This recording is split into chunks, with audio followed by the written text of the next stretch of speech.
By the time Kratos and Atreus reach Jötunheim, the giants are already gone. Every last one of them. And that's what makes their story so haunting. Tonight, we're going through the entire timeline of Jötunheim and the giants. Who they were, what they built, what they knew, and how a civilization that could see the future still couldn't save itself. Calm the whole way through. No loud noises or jumps. Perfect for winding down or falling asleep. Like and subscribe if you enjoy the video so we can grow the channel.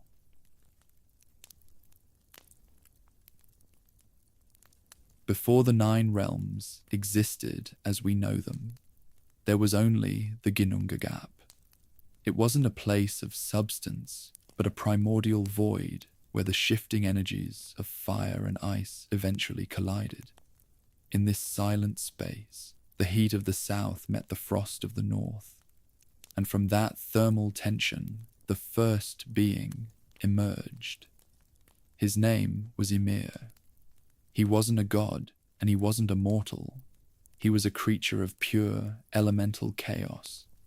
He existed in a world without stars or earth, a solitary titan moving through the grey mist of a universe that hadn't yet found its shape. He's the source from which every living thing in the Norse cosmos eventually flowed, the first pulse of life in a hollow world. Ymir didn't require a mother or a father to populate the silence. As he slept in the drifting fog of the Ginnungagap, his body produced life through a process that defies the logic of the gods who came later. Accounts tell us that as he sweat in his deep slumber, the first generations of giants were birthed from his very limbs. These weren't the civilized seers or the master builders we hear about in the sagas of Asgard. They were raw, elemental beings that lacked the structured form of the Aesir. They were extensions of the fire and the frost that had birthed their father, creatures of instinct and ancient power that moved through the void without a plan or a purpose. This single origin is a critical piece of the history of the realms. Every creature, from the smallest animal to the highest god, traces its ancestry back to this one primordial giant. It's a connection that Odin would later spend centuries trying to hide, as it means the Aesir are inextricably linked to the very giants they sought to exterminate. Ymir was the root of the cosmic tree, the foundation of every spirit that would ever breathe in the 9 realms. It's said his thoughts formed the early paths through the mist, creating a world that was as fluid as a dream and as vast as the stars. He was a father to a race that didn't yet know it was a race. The reproduction of Ymir was a continuous growth that filled the void with potential. He didn't seek to rule or to build. He simply existed, and the world grew around him like a moss on a stone. These first giants carried the raw energy of the cosmos in their veins, a power that wasn't yet refined into the magic of the Vanir or the strength of the Aesir. They were the original inhabitants of the silence, a people who belonged to the Ginnungagap in a way no other race ever would. They didn't have cities or laws because they didn't need them. They were part of the natural rhythm of a universe that was still cooling from its birth. History tells that Ymir's presence was both a blessing and a burden. While he provided the life force for the giants, his nature was one of chaotic expansion. He didn't build walls, and he didn't follow a design. This lack of structure was what eventually made him a target for the brothers who craved a world they could control. To a mind that wants a kingdom, a being like Ymir is a problem that requires a violent solution. The giants he birthed were his legacy, a people whose history would be written in the blood of their creator. They were the children of the void, and their survival would depend on their ability to adapt to a world that was about to turn against them. The most tragic part of the story is how Ymir's existence ended. His blood wasn't just a substance. It was a flood that would eventually drown almost all of his descendants. He was a creator who unwittingly provided the weapon for his own children's destruction. The lore indicates that the transition from the void to the realms was a catastrophe that left only a few to carry the story forward. Ymir was the first to fall, and his death was the spark that lit the fire of the 9 realms. He was the grandfather of the world, a giant whose murder established the cycle of violence that would define the cosmos until the very end of time.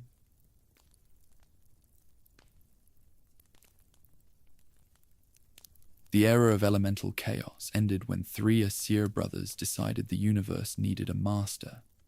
Odin, alongside his brothers Vili and Vich, looked at the primordial Ymir and saw a threat to their desire for a structured universe. They didn't want to live in a grey mist where the giants moved as they pleased. They wanted a world with borders, rules, and a clear hierarchy that placed them at the top. They viewed Ymir as a creature of pure, unmanaged chaos that had to be removed if their vision of the 9 realms was ever going to become a reality. It was a cold, calculated decision to commit the first murder in the history of existence. The brothers attacked Ymir with a ferocity that matched their ambition. They didn't just kill him, they tore him apart to use his remains as the building blocks for the realms they wanted to create. Records of the event describe a struggle that shook the very foundation of the Ginnungagap. When Ymir finally fell, his death released a deluge of blood so vast that it changed the landscape of the cosmos. It wasn't a spill, but a red tidal wave that surged through the void, carrying the life force of the first being to every corner of the universe. It was a cosmic disaster that would become the foundation for everything the Aesir ever built. The resulting flood was a catastrophe for the first giants. As the blood of their father swept through the void, it drowned nearly every living giant in existence. The elemental beings who had been birthed from Ymir's dreams were caught in the surge of his remains, unable to escape the weight of the red tide. It's a horrific image to consider, a race being extinguished by the very blood they shared with their creator. The lore implies that the screams of the dying giants were the first true sounds of the Norse world, a chorus of agony that established the tone for the blood feud between the gods and the Jötnar. Odin and his brothers watched the slaughter from their high ground, satisfied that their path was clear. This act of violence established the relationship between the Aesir and the giants from the very first day. It wasn't a misunderstanding or a dispute over land. It was a genocide that served as the birth of a kingdom. The giants who survived would never forget that the gods were murderers who had built their world on the bones of their father. The Aesir, conversely, would always carry the fear of what they had done, a paranoia that would eventually turn into the All-Father's obsession with his own end. The realms were built on a murder, and that original sin would eventually rot the heart of Asgard from the inside out. Vili and Faye's role in this slaughter is a confirmed part of the ancient history. They weren't just followers. They were equal partners in the ambush. They helped Odin hold back the tide and shape the remains of Ymir into the earth and the sky. This unity of the brothers was the first sign of the Aesir's military discipline, a coordination that the raw giants couldn't match. They worked together to channel the blood of their victim into the oceans and his bones into the mountains. They were the first architects, but they were architects who worked in a slaughterhouse. They had won their structured world, but they had paid for it with the future of the giants. The slaughter of Ymir created a permanent rift in the spirit of the cosmos. The gods had proven that they valued order over life, and the giants had learned that the gods could never be trusted. Every war that followed, every betrayal in the halls of the Vanir, and every fire in Midgard can be traced back to this one moment in the Ginnunga Gap. Odin had his throne and his realms, but he also had a debt that would eventually be called in by the survivors of the flood. The blood of Ymir was the beginning of the story, and it would also be the end. The Aesir had established their control, but they had also ensured that their reign would be one of constant, quiet terror.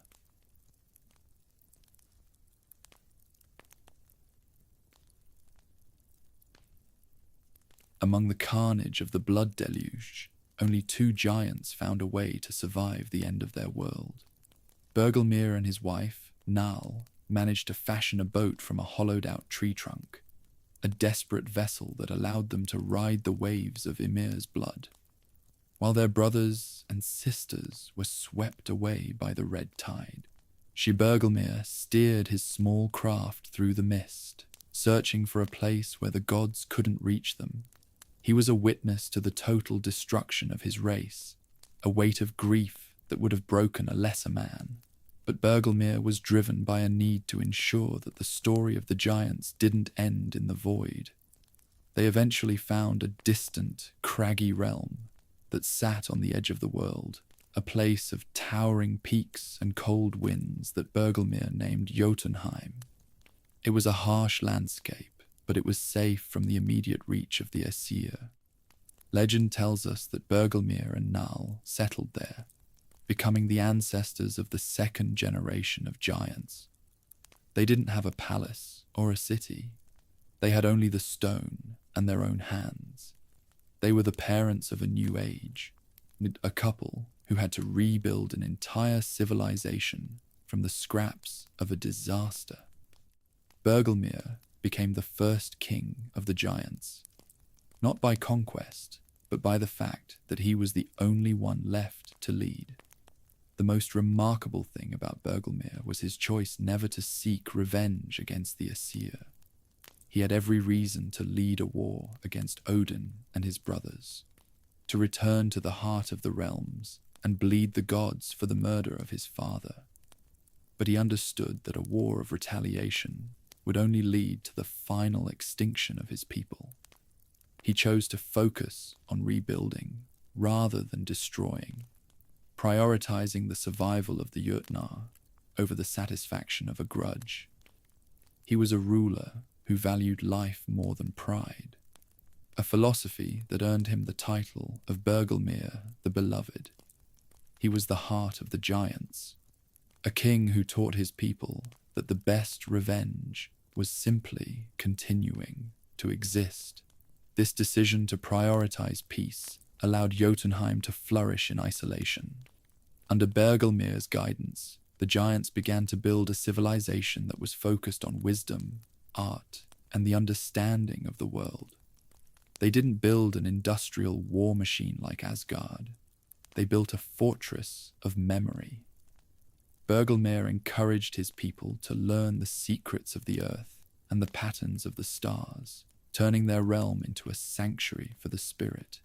He was a father of the Jötnar, in more than just a biological sense. He was the one who gave them a culture that was distinct from the violence of the gods, a legacy that would sustain them for thousands of years. His wife, Nal, was an equal partner in this monumental task. It's said she was the one who brought the spark of creativity to the giants, encouraging the stonework and the tapestries that would eventually define their halls. Together, they created a world that was a reflection of their own resilience. They didn't hide in fear, but they lived with a quiet caution, always aware that the brothers in Asgard were watching the horizons. They built Jötunheim to be a home for a race that had been nearly erased, a place where the name of Ymir could be spoken with respect rather than sorrow. They were the keepers of the flame, the ones who ensured that the light of the giants didn't go out. Bergelmir the Beloved represents the potential for a world where the cycle of violence is broken by the choice of a single leader. He saw the blood deluge and the murder of his father, and decided that his people deserved better than a life of permanent war. He led them to the mountains and gave them a king who actually cared about their future. While Odin was busy organizing his bureaucracy of war, Bergelmir was busy teaching his children how to carve stone and read the wind. He was the first king of the giants, and his reign was a golden age of wisdom that proved the Jötnar were more than just the brutes the gods claimed them to be. Part 4. What Jötunheim actually was. Jötunheim wasn't just a collection of rocks and ice. It was a realm of immense complexity and architectural beauty. Located on the outer edges of the World Tree, it was a land of towering peaks and shifting sands where the geography itself seemed to respond to the will of its inhabitants. The giants built a civilization that was integrated into the natural world, using their masonry and their magic to create structures that looked like they had grown from the earth. It was a fortress of wisdom, a place where the Jötnar could preserve their culture away from the prying eyes of the Allfather. It was a realm of light and thought, a sanctuary for a race that valued the mind as much as the hammer. One of the most unique aspects of the realm was the way time moved differently there. Because of its distance from the other realms and its proximity to the raw energy of the cosmos, a day in Jötunheim could feel like a year in Midgard. This time, dilation allowed the giants to build their vast cities and conduct their long-term research without the constant pressure of the Aesir's interference. They could spend centuries perfecting a single spell or carving a single mural, a luxury of focus that gave their civilization a depth that Asgard could never match. They were a people who lived in the long view, seeing the world as a process rather than a series of events. The architecture of Jötunheim was a display of masonry that surpassed anything found in the other 9 realms. They didn't just pile stones, they wove them together with a magic that was tied to the life force of the mountains. Their halls were vast and filled with light, decorated with tapestries and carvings that told the story of their race from the Ginnungagap to the present. They practiced art and trade with a sophistication that should have silenced any god who dismissed them as simple brutes. They were a people of builders and thinkers, a civilization that was defined by its ability to create beauty in the face of tragedy. Jötunheim was also the center of the giants' prophetic studies. They built observatories and shrines where they could record the visions of their seers, creating a library of the future that was the envy of the universe. They didn't see prophecy as a game or a tool for control. They saw it as a responsibility.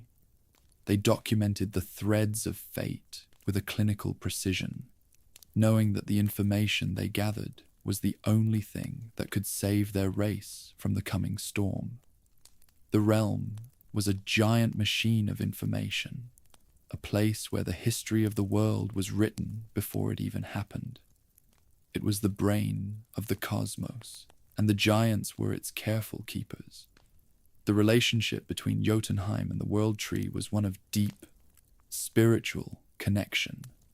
The giants understood that the tree was the source of all life, and that their realm was a vital part of its structure. They didn't seek to dominate the tree, but to live in harmony with its rhythms. They used their magic to tend to the roots and the branches, ensuring that the energy of the cosmos continued to flow through all the 9 realms. This stewardship was a role they took seriously, a duty that was passed down from the time of Bergelmir.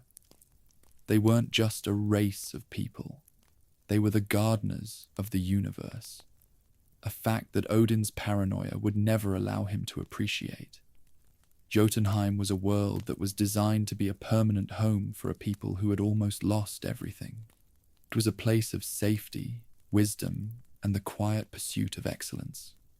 The giants lived there in a state of relative peace for thousands of years, building a legacy that would survive even their own extinction. They proved that a civilization isn't measured by the strength of its armies, but by the depth of its understanding.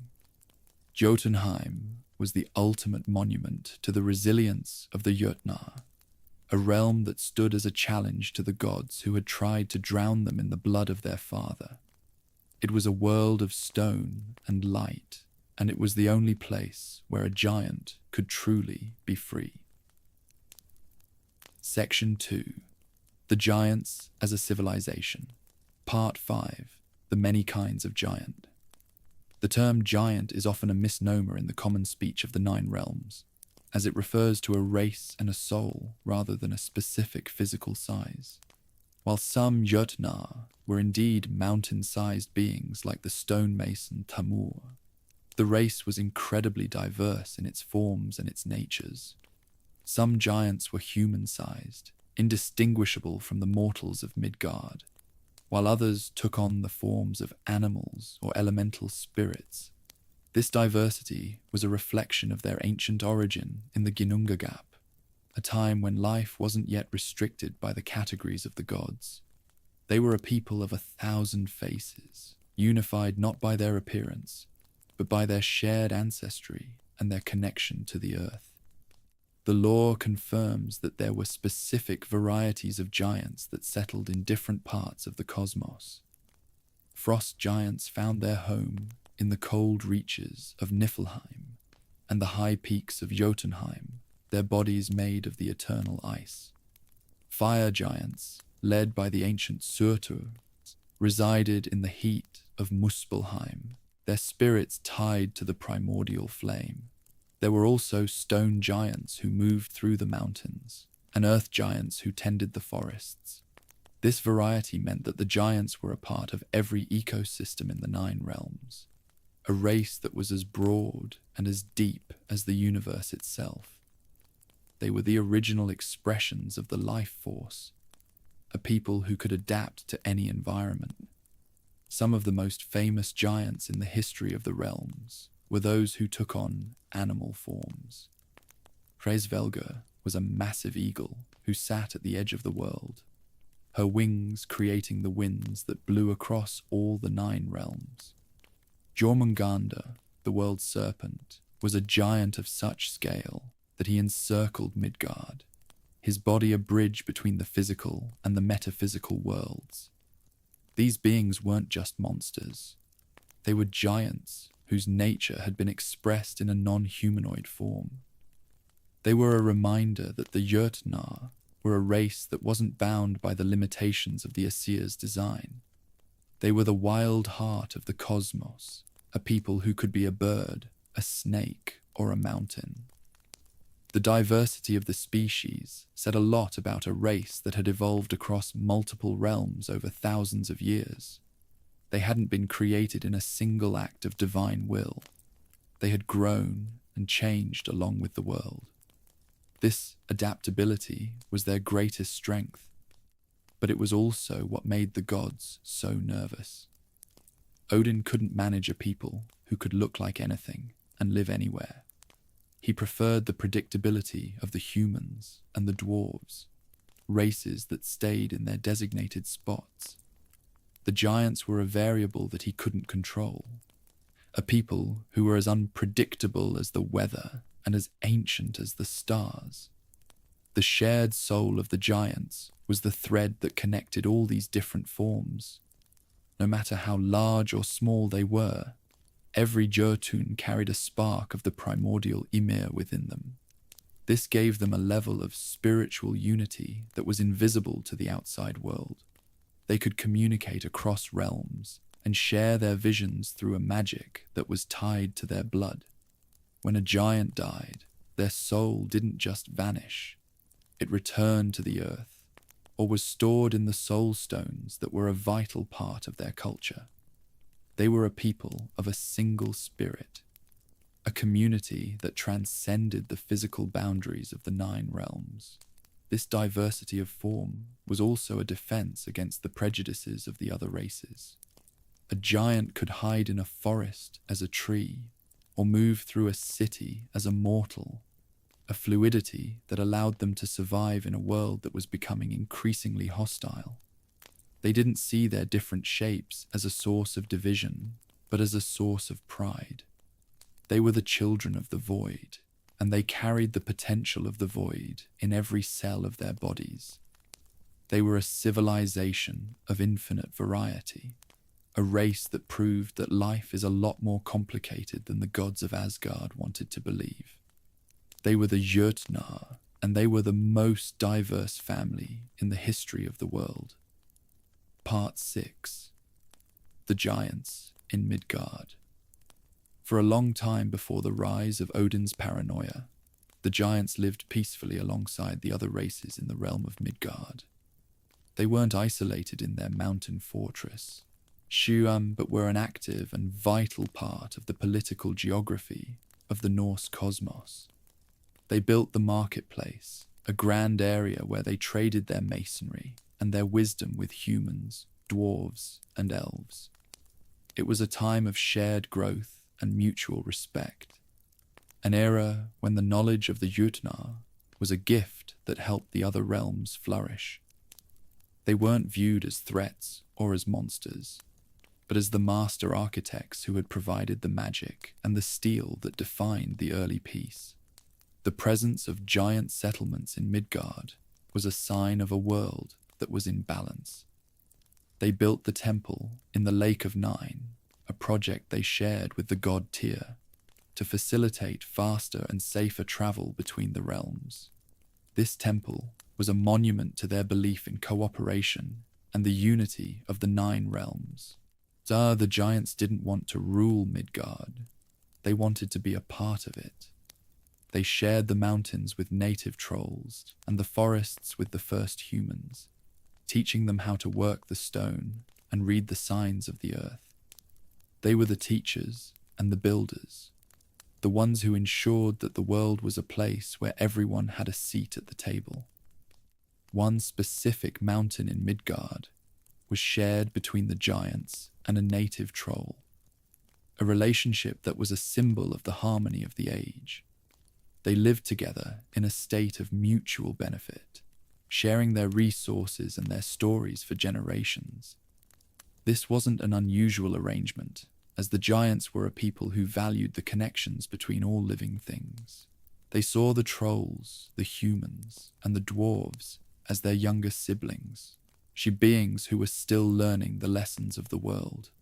They were the guardians of the early peace, a race that used its immense power to stabilize the realms rather than to conquer them. The marketplace was the heart of this multicultural Midgard. It was a place where the magic of the Vanir met the masonry of the Jötnar and the craftsmanship of the dwarves. It was a center of exchange that made the 9 realms feel like a single, unified community. The giants brought their soul stones and their prophetic texts to the market, sharing their insights with anyone who was willing to listen. They weren't a secretive people in those days. They were the librarians of the world, a race that believed that knowledge was meant to be shared. This openness was the foundation of the Golden Age, a period that would eventually be erased by the shadows of Asgard. The political geography of the cosmos was defined by these giant settlements. Midgard was a neutral ground, where the giants acted as the mediators between the other realms. They were the ones who ensured that the Aesir didn't overreach and that the Vanir didn't withdraw. Their presence was a check on the ambition of the gods, a weight of wisdom that kept the world from tipping into war. Odin watched this arrangement with a growing, quiet resentment. He didn't want a world where he had to negotiate with giants. He wanted a world where he was the only authority. He saw their influence in Midgard as an act of encroachment on his own destiny. The fallout between the giants and the other races didn't happen overnight, but it was a direct result of Odin's creeping influence. He began to sow the seeds of suspicion, telling the humans that the giants were too powerful and the trolls that the giants were stealing their land. He turned the diversity of Midgard into a source of conflict, breaking the bonds that had held the realms together for centuries. By the time the giants realized what was happening, the gold of the Golden Age had already started to tarnish. They were being pushed out of the world they had helped build, a transition that would eventually lead to the Great Carnage and the end of the giants in Midgard.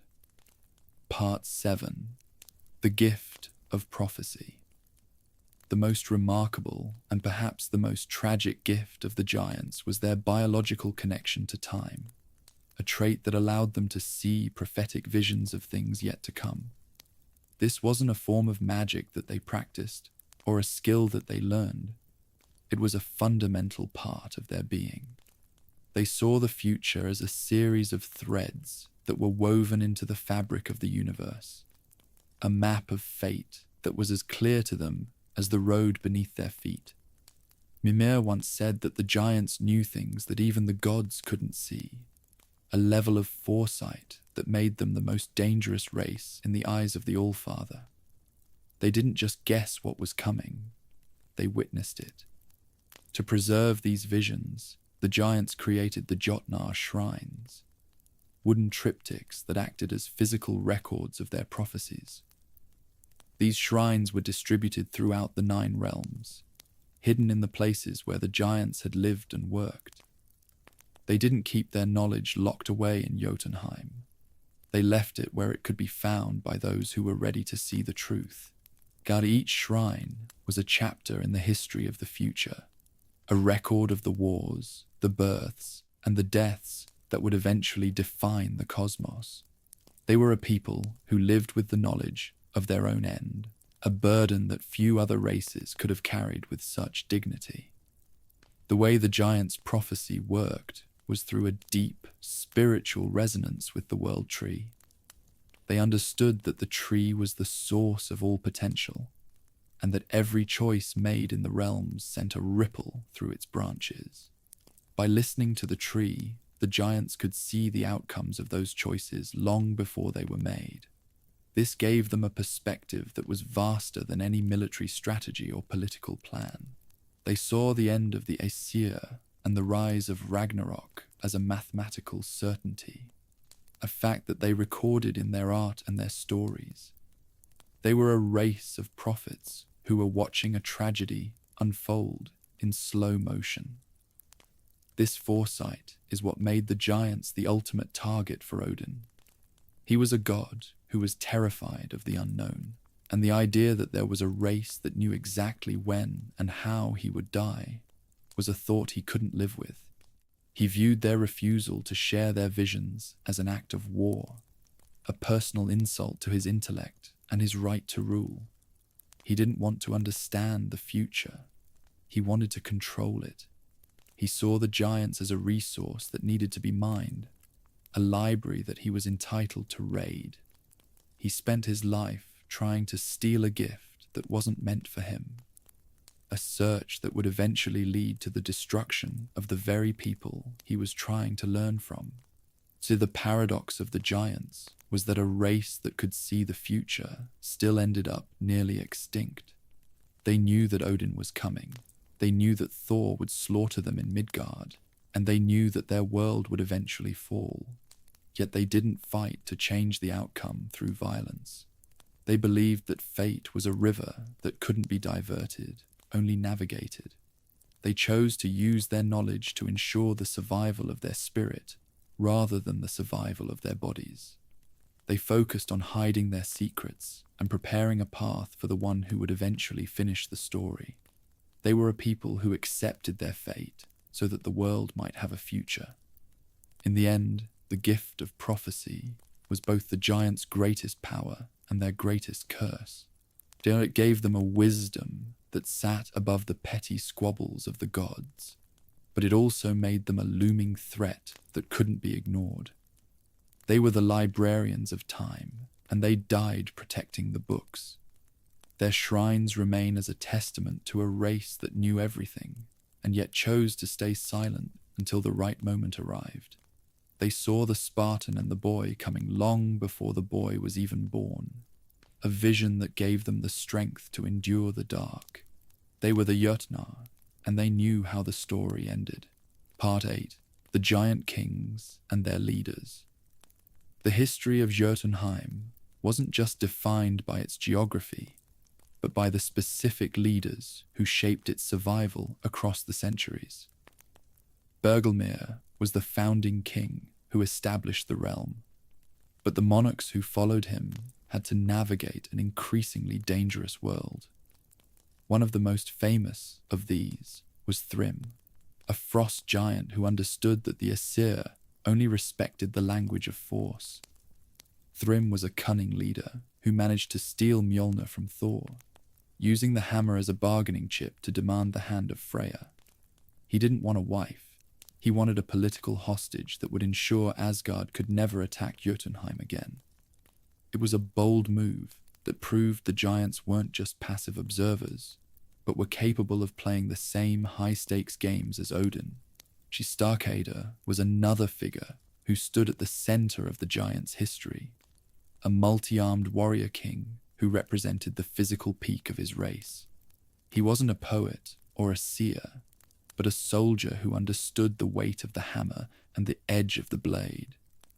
He led the giants through the early border skirmishes with the Aesir, his strength so immense that his name was whispered with respect even in the halls of Asgard.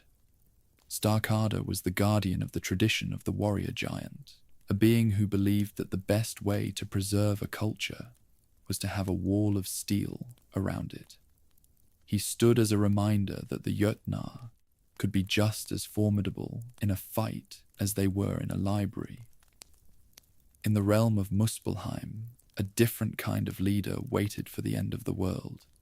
Surtur was the first fire giant, an ancient being whose existence was tied to the primordial flames of the south. He didn't participate in the politics of Jötunheim or the wars of Midgard, as he had a much more specific role to play in the fabric of destiny. He sat in the heat of his realm, sharpening his blade, and waiting for the moment when the prophecy of Ragnarok would call him to the final battle. Surtur was the master of the flame, a king who didn't rule a people so much as he guarded a destiny.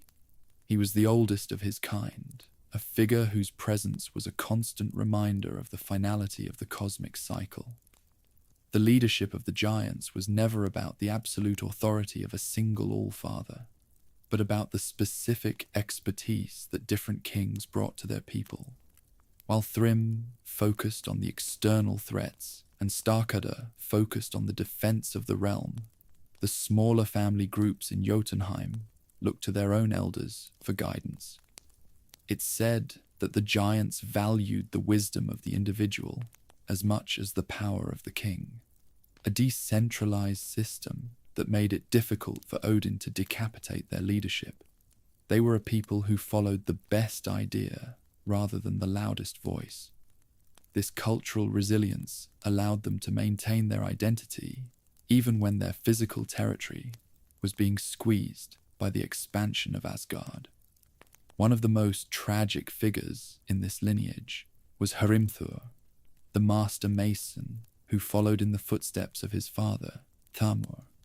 Hrimthur was a builder who tried to use his talents to protect his people, even going so far as to build the walls of Asgard to find a secret weakness in the heart of the enemy city.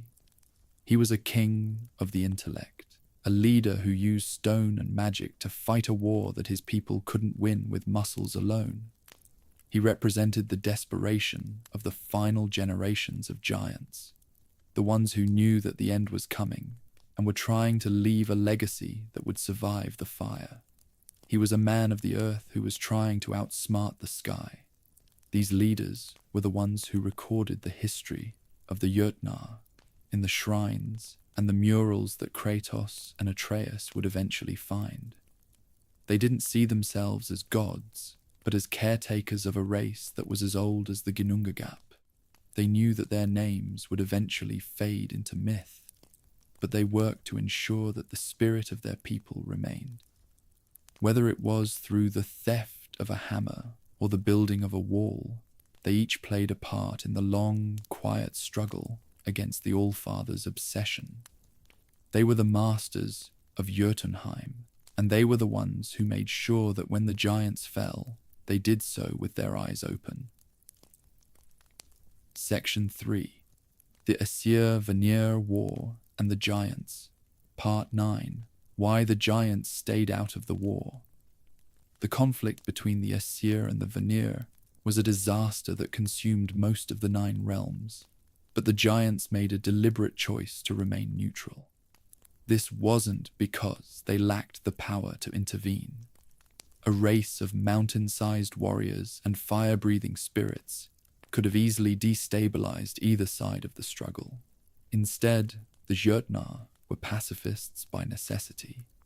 They realized that joining the war would only accelerate the destruction of the world they were trying to protect. They saw the violence in Vanaheim and the carnage in Asgard as a distraction from the much larger threat of the coming apocalypse.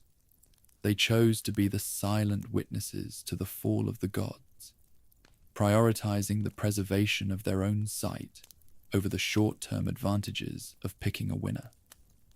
The giants feared that any intervention on their part would trigger the very Ragnarok they saw in their dreams. They understood that their magic was too closely tied to the life force of the realms to be used in a petty war between pantheons. If they had marched their armies into Midgard, the weight of their movements would have tipped the scales in a way that couldn't be reversed. They chose to stay behind their mountain walls, watching the threads of fate as the Aesir and the Vanir bled each other dry. It was a choice that required an immense amount of restraint, as they had to watch their friends and their trade partners suffer under the weight of Odin's ambition. They were a people who valued the long-term survival of their civilization over the immediate satisfaction of a fight. This neutrality didn't mean they were indifferent to the suffering of the world. Records imply that the giants provided food and shelter to the refugees of the war, as long as those refugees didn't bring the conflict with them. They used their hidden paths to move people away from the battlefields, acting as a quiet, humanitarian force in a universe that had gone mad with power. They didn't want the gratitude of the gods, and they didn't want the land of the mortals. They only wanted the peace that was necessary to continue their work of recording the future. They saw the war as a fever that the realms had to endure, and they were the ones who were trying to keep the patient from dying before the real medicine could be found. The choice of pacifism revealed a deep cultural maturity that set the giants apart from the other races. While the Aesir were defined by their might and the Vanir by their magic, the giants were defined by their wisdom. They knew that a victory through violence is just a different kind of defeat. They had seen the death of Ymir and the flood of blood, and they didn't want to be the ones who started the next deluge. They were a civilization of scholars who understood that the true master of the world is the one who can wait the longest. They sat in their halls in Jötunheim and listened to the noise of the hammers in the distance, satisfied that their silence was the most powerful weapon they had. Odin viewed this neutrality as a personal insult. He couldn't understand why a race with so much power wouldn't want to use it to secure their own position. He saw their silence as a form of arrogance, a sign that they thought they were better than the gods who were fighting for the order of the world. He tried to lure them into the war with promises of land and secrets, but the giants never took the bait. They knew that a deal with the Allfather was a contract written in salt. They preferred the safety of their isolation to the danger of an alliance with a man who couldn't even trust his own brothers. Their neutrality was a wall that Odin couldn't climb, and it drove him deeper into his obsession. The giants' refusal to participate in the war was the final sign that they were no longer a part of the world of the gods. They had moved beyond the need for conquest and the fear of a neighbor. They were a people who were living for a future that hadn't happened yet, their minds already focused on the Spartan and the boy who would eventually reach their shores. They stayed out of the Aesir-Vanir war because they knew it was just a prelude to the main event. They were the keepers of the truth, and they knew that the truth doesn't need a sword to defend itself. They sat in the dark and waited for the light to change, the only race in the 9 realms that wasn't afraid of the end. Part 10. Tyr and the Giants. Building the bridge. Tyr was a unique figure in the history of the Aesir, a god of war who spent his life searching for a way to avoid the very thing his title represented. He was the only member of Odin's council that the giants truly trusted, a relationship that was built on years of shared honesty and mutual respect. Tyr didn't visit Jötunheim as a diplomat with a hidden agenda. He went as a student who wanted to understand the wisdom of the seers. He traveled between pantheons, visiting the Greeks, the Egyptians, the Japanese, and the Maya, bringing back relics and stories that proved the 9 realms were just one part of a much larger world. This perspective was something the giants valued, as it matched their own understanding of the vastness of existence. The bond between Tyr and the giant kings was the foundation of the bridge that connected Asgard and Jötunheim. He was the one who facilitated the construction of the temple in the Lake of Nine, a project that was designed to be a center of learning and a gateway to a unified universe. Tyr worked side by side with the giant masons, his own hands stained with the dust of the mountain. He didn't see himself as a master of the giants, but as a bridge between their world and his own. He was the only Aesir who was ever genuinely welcome in the halls of Jötunheim, a god who could sit at their tables and speak their language without a hint of the Allfather's arrogance. Tyr's relationship with Faye, the giant who would eventually be known as Faye, was particularly significant. He helped her travel across the realms, using his own authority to mask her movements from the ravens in the sky. He saw in her the same desire for a world built on justice rather than fear, and he did everything he could to assist her in her work. The lore suggests that Tyr's betrayal of Odin wasn't an act of rebellion, but an act of conscience. He realized that the giants were the victims of his father's paranoia, and he chose to stand with the truth. He was a man who had traded his status for his soul, a transition that would eventually lead to his secret imprisonment in the mines of Svartalfheim. The bridge Tyr built wasn't just a physical structure of stone and light, but a spiritual connection that survived long after he was gone. He taught the giants that not all of the Aesir were monsters, and he taught the gods that the giants were more than just the brutes of the sagas. He was a mediator who believed that if people could just see each other clearly, the war would become unnecessary. He was a hero of the mind, a god who used his travels to collect the symbols of peace that he kept in his vault under the lake. He wanted to build a world that didn't need an Allfather to survive, a vision that the giants shared and supported with their own magic. Odin watched Tyr's friendship with the giants with a growing sense of jealousy. He hated that his son could walk into Jötunheim when he was barred from its gates. He saw Tyr's diplomacy as a threat to his own control, a way for the giants to slip through the fingers of his surveillance state. He began to undermine Tyr's work, sowing seeds of doubt among the other Aesir, and framing his son's peaceful gestures as a form of weakness. He didn't want a bridge. He wanted a gate that he held the key to.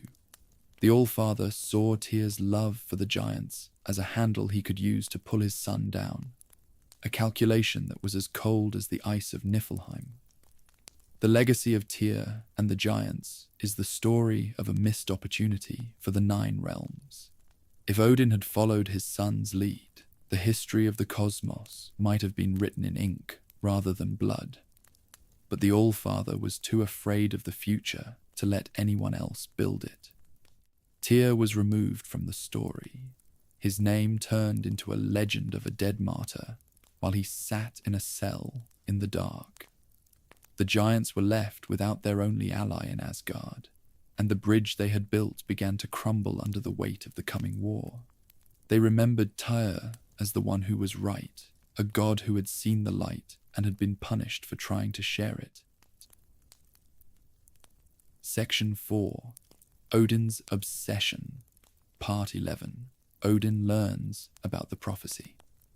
The true descent of Odin into the madness of his obsession began with a meeting that he didn't even understand at the time.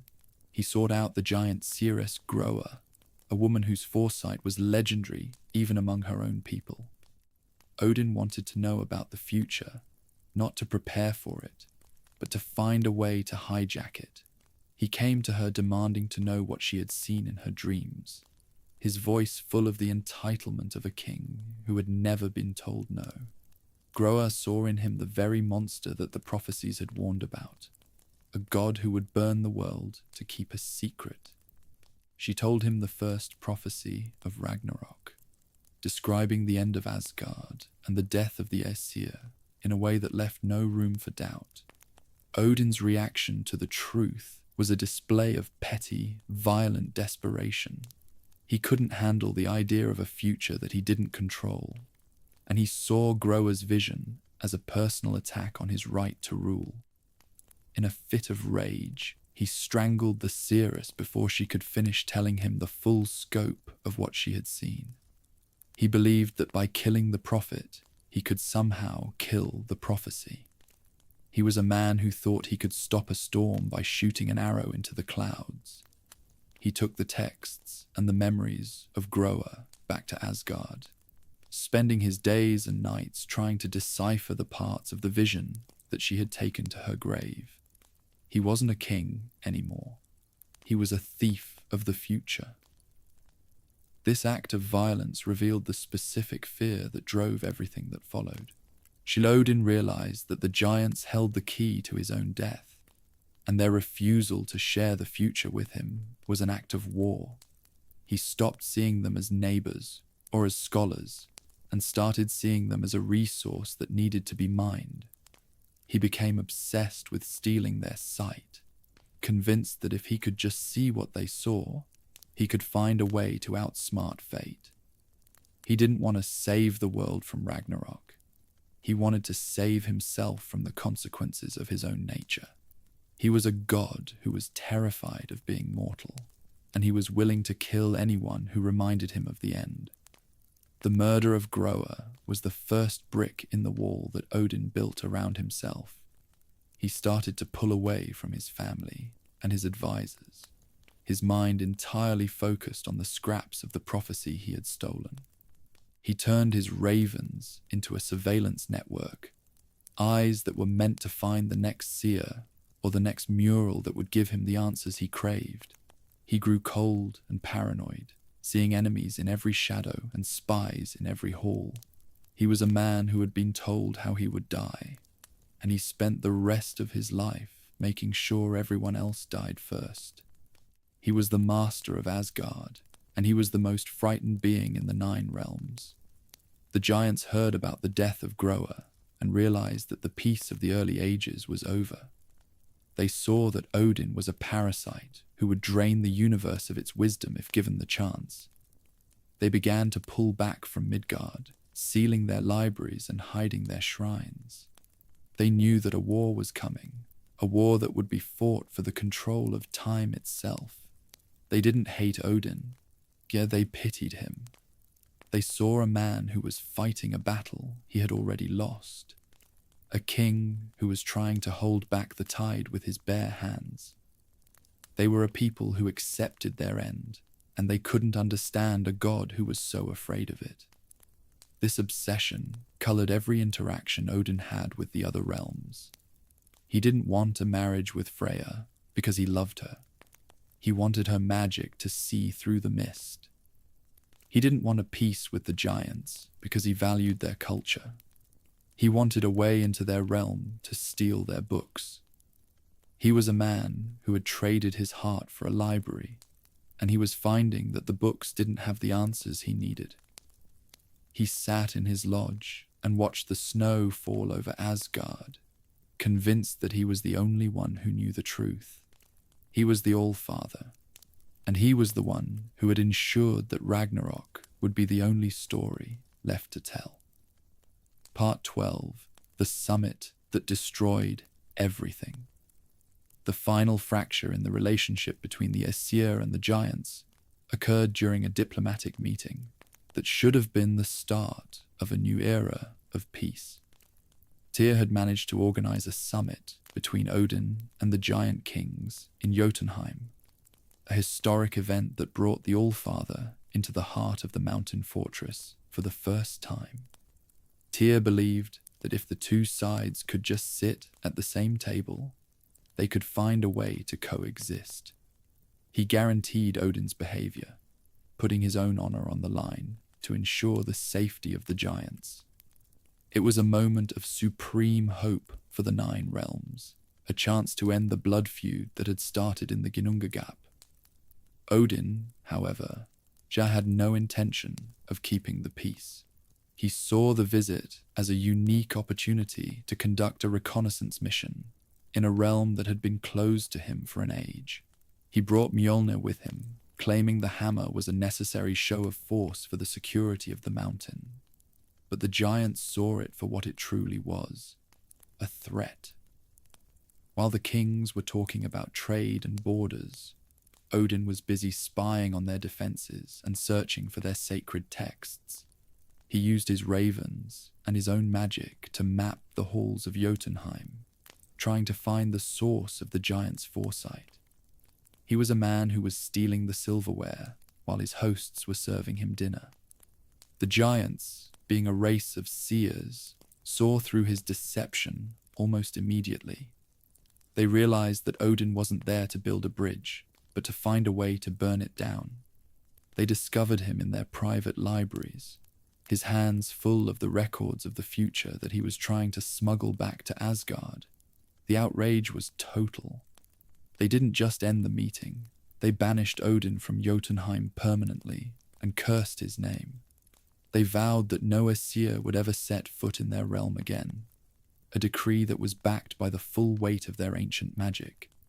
It was the most public and total humiliation the All-Father had ever received, and he never forgave them for it. The curse was a specific and powerful piece of magic that tied the very nature of Jötunheim to the exclusion of the Aesir. It meant that even if Odin found a gate, he couldn't walk through it without being repelled by the energy of the mountain. He was a king who was barred from the one place he was most desperate to reach. He returned to Asgard with a heart full of spite, his mind already turning toward the violence he would use to settle the debt. He didn't see his own treachery as the cause of the problem. He saw the giants' reaction as an act of rebellion against his authority. He was ready to stop playing the diplomat and start being the monster they already thought he was. Tyr felt a crushing sense of guilt over the failure of the summit. He had been the one who had convinced the giants to trust his father, and he had been the one who had been proven wrong. He saw the ruins of his bridge and the end of his vision for a unified world. The giants looked at him with a mix of pity and disappointment, realizing that even the best of the Aesir couldn't change the nature of the All-Father. Tyr stayed behind in Jötunheim for a short time, helping his friends prepare for the war he knew was coming. He had lost his father's grace and his people's respect, and he was left to stand in the wreckage of a dream that had turned into a nightmare. The failure of the summit was the moment the Cold War became a hot one.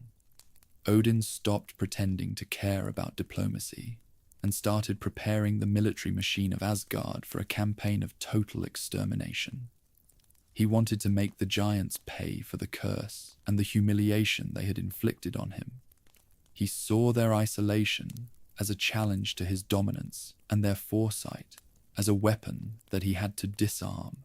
He began to plan the genocide in Midgard, a retaliatory strike that would leave the realms in mourning for centuries. He sat in his lodge and sharpened his blade, convinced that if he couldn't rule Jötunheim, he would ensure there was no one left to live in it. Part 13. Thor's Campaign. The extermination of the giants in Midgard. Odin's response to his banishment from Jötunheim was a campaign of violence that left the realm of Midgard a graveyard of stone and bone. He sent Thor on a genocidal spree with a simple order: kill every giant that could be found outside the mountain fortress.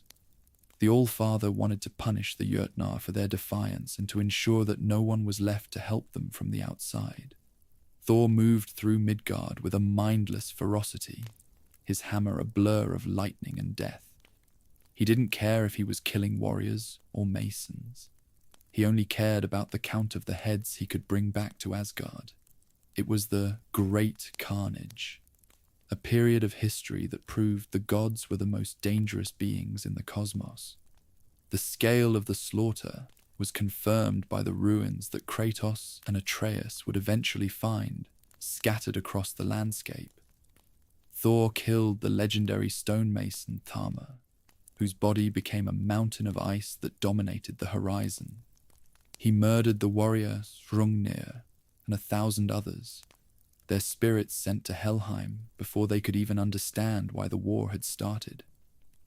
The giants of Midgard were a peaceful people who had lived alongside humans for generations, and they were caught completely unprepared for the brutality of the Aesir's assault. They died in their homes and their marketplaces, their blood staining the earth that they had once tended with such care. Tyr watched the campaign with a sense of horror and guilt that he couldn't ever escape. He believed that his diplomatic mission had been the catalyst for the genocide, that his attempt to build a bridge had only given Odin a map for the slaughter. He couldn't stop Thor, but he used his own knowledge of the realms and the hidden paths to help as many surviving giants as he could. He moved through the smoke of the burning settlements, guiding the Jötnar toward the secret gates that led back to Jötunheim.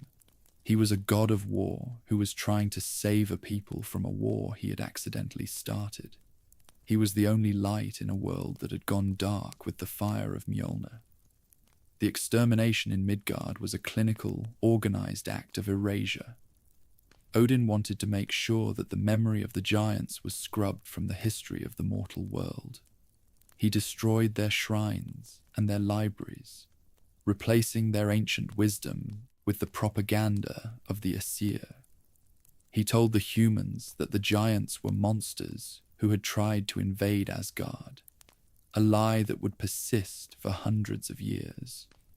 He turned the survivors into ghosts, beings who had to hide in the deep forests and the dark caves to avoid the eyes of the ravens. He was a king who was trying to rewrite the past to suit his own paranoid vision of the future. The giants in Jötunheim heard the screams of their brothers in Midgard and realized that they couldn't stay to help. They knew that if they opened the gates, Thor would follow them inside and finish the slaughter. They had to make the impossible choice to leave their kin to die, so that the race might survive in isolation. This was a wound that never healed, a collective trauma that defined the final days of their civilization. They watched from their high peaks as the fires of Midgard burned, unable to do anything but record the names of the fallen. They were a people who were trapped in their own sanctuary, a prison of their own making that was the only thing keeping them from the hammer. Thor returned to Asgard with the blood of 1,000 giants on his armor, expecting the approval of a father who only saw him as a tool. Odin didn't offer a word of thanks or a moment of affection. He simply looked at the maps and noted that Midgard was finally clear. He He had won his retaliatory strike, but he had lost the soul of his own family. The Allfather sat in his lodge and watched the snow fall over a realm of empty homes and quiet mountains. Satisfied that he had finally settled the debt, he had turned a world of builders into a world of bones, and he was already looking for a way to reach the next library. Part 14. Closing the doors.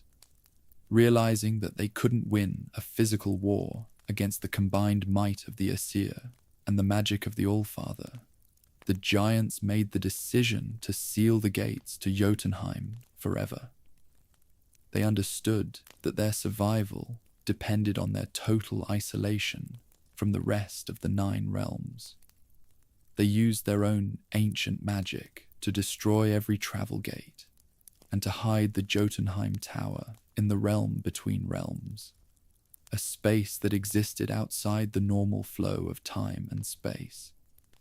They wanted to make sure that even if Odin had a map, he didn't have a door. It was a move of absolute desperation, a race choosing to disappear from history so they wouldn't be erased from existence. To further confuse the Allfather, the giants scattered false evidence of their total extinction across the 9 realms. They left behind empty halls and abandoned shrines, making it look as if they had simply withered away or died out during the great carnage. They wanted Odin to stop looking, to believe that his work was finished so they could live out their final days in peace. This was a masterpiece of deception that worked for centuries, keeping the ravens focused on the ruins of the past, while the real civilization continued to breathe in the shadows. They were a people of seers who knew that the best way to hide is to make everyone believe you're already gone. Which specific giants remained to guard the secrets was a matter of intense strategic planning. Some chose to stay in their physical forms, living as hermits in the deep forests of Midgard or the icy peaks of Jötunheim.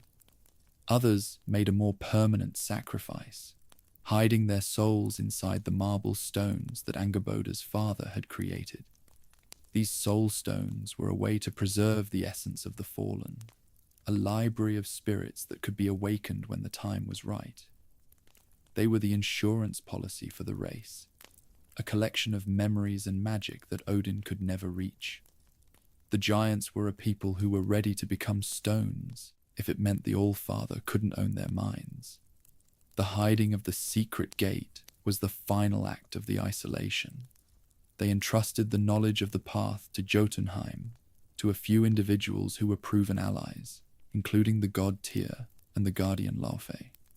They knew that one day, someone would need to return to the mountain to fulfill the prophecy, and they made sure the way was marked for that specific person.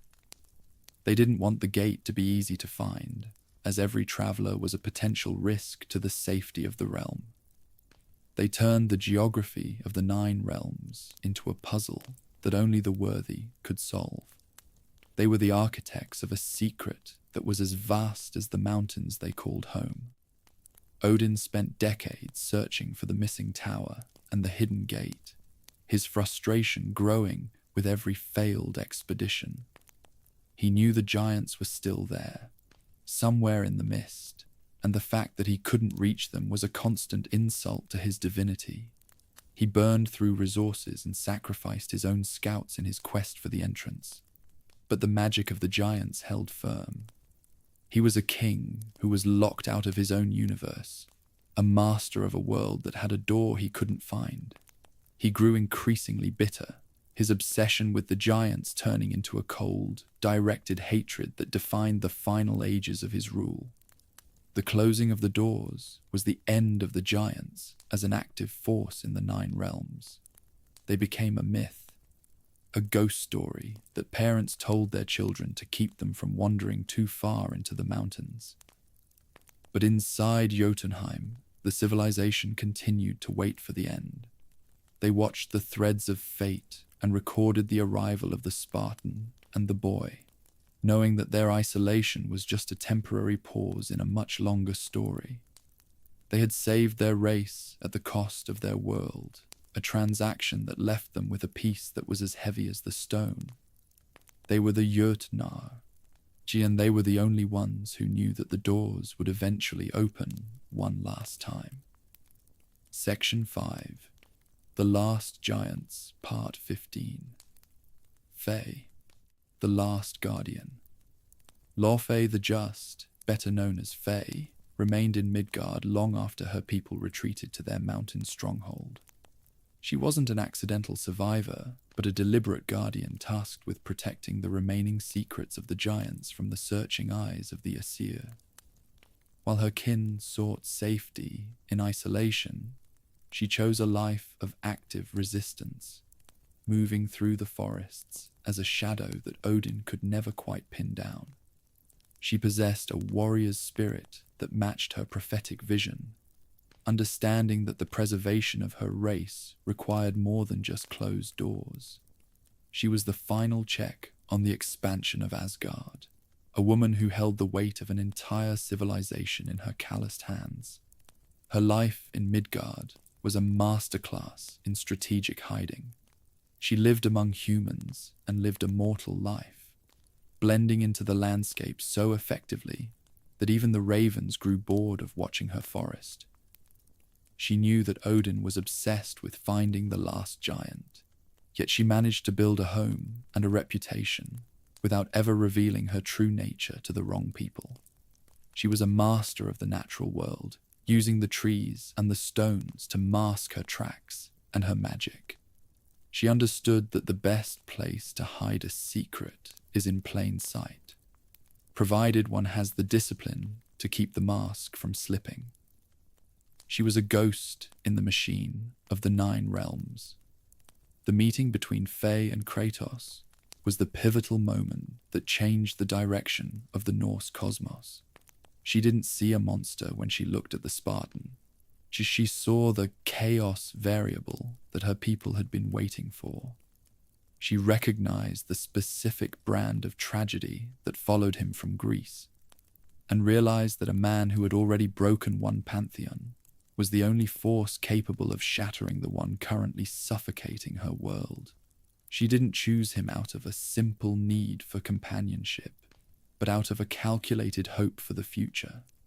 She saw the potential for a new kind of god, one who could be steered toward justice rather than simple vengeance. Faye understood Kratos in a way he didn't even understand himself during those early years. She saw the fear beneath his anger and the love beneath his silence. She spent their years together preparing him for a journey he didn't know he was going to take, molding his character through the quiet rhythms of their domestic life. She was a teacher who worked in whispers, planting the seeds of change that would only bloom after she was gone. She knew that for Kratos to truly become the protector the giants needed, he had to find his own way back to his humanity. She provided the hearth that allowed his frozen heart to slowly begin to thaw. The secret of her identity was a burden she carried until her final breath. Even as they built a family and raised a son, she never told Kratos that she was the last guardian of a dying race. She knew that the truth would bring the Aesir to their door before the boy was ready to face them. She lived with the knowledge of her own approaching death, seeing it as a necessary trigger for the events that would eventually lead to Ragnarok. She wasn't just a wife and a mother. She was a general who was setting the board for a war that would be fought in her name. She sacrificed her own peace to ensure that her husband and son had a fighting chance. As her health began to fail, Faye focused her remaining energy on the final preparations for her plan. She marked the trees and the stones with her golden runes, creating a map that only her family could read. She knew that her passing would break the protective staves around their home, drawing the attention of Odin's trackers. She accepted this consequence as the price of progress. She died with a sense of quiet accomplishment, knowing that she had successfully guarded the path for the one man who could finish the giant's story. She was Faye the Just, and her silence was the loudest weapon ever used against the mountain. Part 16. Faye's Plan. The plan Faye left behind was an intricate sequence of events that the giants called the Golden Path. It wasn't just a request to have her ashes scattered. It was a strategic operation designed to force Kratos and Atreus into the world. She knew that if she didn't give them a specific goal, Kratos would simply hide in the forest until the end of time. By marking the environment with her golden runes, she provided a trail of breadcrumbs that led them toward the truth of their heritage. She used her own death as the starting gun for a journey that would redefine the geography of the 9 realms. Every step they took was a move she had predicted centuries before. Marking the trees with her handprints served a dual purpose that only a giant could conceive. In the physical world, it showed Kratos which trees to cut for her funeral pyre. But in the spiritual world, it broke the protective barrier she had maintained around their home. She was effectively ringing a bell that only the Aesir could hear, knowing that Baldur would arrive shortly after her spirit departed. She wanted to lure the trackers into a confrontation, forcing Kratos to realize that hiding was no longer an option. She was a mother who was pushing her child into the deep end of the pool, confident that the father would be there to catch him. The specific request to have her ashes scattered from the highest peak in Jötunheim was the final key to her design. She knew that the journey to reach that peak would require Kratos and Atreus to visit multiple realms, collect ancient relics, and interact with the other gods. She wanted them to see the rot of Odin's rule for themselves, building the resentment and the resolve they would need for the final battle. She wasn't just sending them on a pilgrimage. She was sending them on a tour of a dying world. She wanted them to arrive at the mountain not as travelers, but as survivors who understood exactly what was at stake. Trusting a former Greek god with the most important journey in the history of her people was a gamble that only a prophet could make. Faye saw that Kratos was a man of his word, a warrior whose loyalty was absolute once it was earned. She knew that his protective instinct for Atreus would drive him to overcome any obstacle the Aesir threw in their path. She saw the Spartan as a battering ram that would clear the way for her son to become the leader the giants needed. She didn't need a hero. She needed a force of nature that Odin couldn't manage. She chose the ghost of Sparta because he was the only being in the cosmos who didn't fear the gods. Atreus's growth was the heart of the plan, as he needed to understand both his godhood and his giant heritage to fulfill his destiny. Faye knew that the boy's talent for languages and his connection to the earth would be the tools that finally broke the silence of the giants. By bringing him to Jötunheim, she ensured that he would see the murals and understand the role he was meant to play as Loki. She wanted him to know that he wasn't just a sick child, but the bridge between 2 powerful bloodlines. She provided the destination, but she left the journey to the boy's own curiosity and the father's steady guidance. The prophecy was fulfilled when the ashes finally left Kratos' hand on the peak of the mountain. Faye had managed to guide her family from beyond the grave, proving that her vision was stronger than any divine authority. She had successfully broken the seal on Jötunheim and revealed the truth to her son, all while keeping the All-Father guessing. She wasn't there to see the sunrise over the stone giants, but her spirit was present in every rune they had followed. She had set the wheels of Ragnarok in motion with a single final wish. She was the architect of a new age, and her plan was the only thing that stood between the giants and total erasure. Part 17. Angerboda and the Ironwood. Angerboda lived in the Ironwood, a hidden pocket of Jötunheim that served as a sanctuary for the final remnants of the giant's magic. She was a young giant who had grown up in a world of silence, her only company the memories of her people and the heavy expectations of the prophecy. She was the keeper of the souls, a girl who held the responsibility of guarding the soul stones that her father had created before the end. She didn't live in a palace, but in a colourful, overgrown corner of the woods where the life force of the realm was still vibrant. She was a being of patience and art, a girl who spent her days painting the future while waiting for the boy who would help her change it. Her home was a reflection of the creative spirit that had once defined the entire civilization. The Ironwood was filled with strange plants and ancient murals, a place where the history of the giants was preserved in every leaf and every stone. The Angerboda understood that her role was to be the bridge for the next generation, providing the information and the tools that Atreus would need to wake the sleeping spirits. She wasn't a warrior like Faye, or a king like Bergelmir, but a librarian of the heart.